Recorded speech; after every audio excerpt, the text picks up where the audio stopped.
İlk saatiga 88 km/s tezlik bilan yuguralaydi.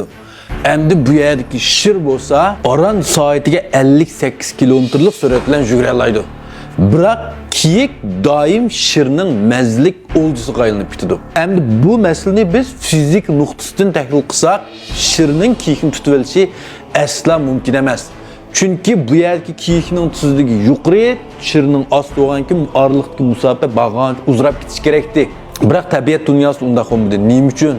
Endi buni biz fizik nuqtasidan emas, psixikalik nuqtadan tadqiq qilsak tushunalmaymiz. Ya'ni bu yerdagi mushu kiyikning nazarida shir o'zidan natijasi kuchli, intayin vahshiy.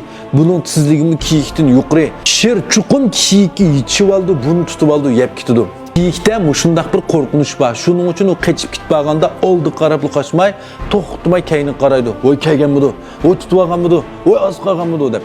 Shuning bilan mushundaq takror qarash buning tezligini ostiltib, bu ikkisining oralig'idagi musofa bag'anch qisqaraydi. Shirmi qarab turib, "Mosh kiyikni tutsam bo'g'dak, sal kalvarag moshga" deb shuni qo'g'laydi.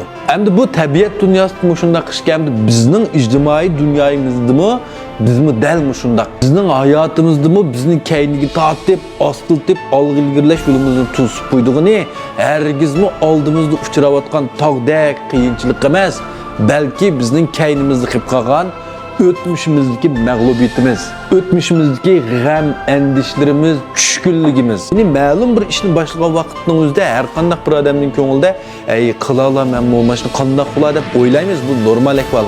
Lekin o'sha vaqtning o'zida men chuqur qila olayman deganga qaraganda qilolmasam qanday bo'lib qolar? Oldingi qitimqidek mag'lub bo'lsam qanday bo'lib ketar?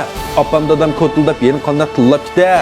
Atrofimdagi kishilarni qancha zangli qilib ketar? Yana bu deb mushundaq bir biyoramchilik, mushundaq bir ko'ngilsizlik, mushundaq bir pasiv energiyalar to'xtamay tarqalg'ashqa, bizning ko'nglimizdagi g'alaba qilishga bo'lgan istakdan qo'rqinish buni besib ketib qoldi. Chunki ko'pinchimizning atrofidami mushundaq pasiv energiyaliklar bir qadar ko'p. Bir ishni qilib qo'yguncha qilolmay qolsang-chu, onda xo'p keschu, manda xo'p keschu deb garchi bizga kuyingandek tug'an bilan o'g'alning g'am andisi bizning g'am andishimizga qetib texim avtotuvchi kvadrat ko'tarib shuning bilan ayliqi g'albiga muvaffaqiyat bo'lgan intilish bir narsa bag'anch tuslab ketadigan gap. Hatto shuning bilan oxirida qilolmaysa, itanmaysa, mag'lub bo'lsa degan qo'rqinish bizni ichimizdan hozir deb mag'lub qilib qo'ydi. To'g'rimi, xatomi?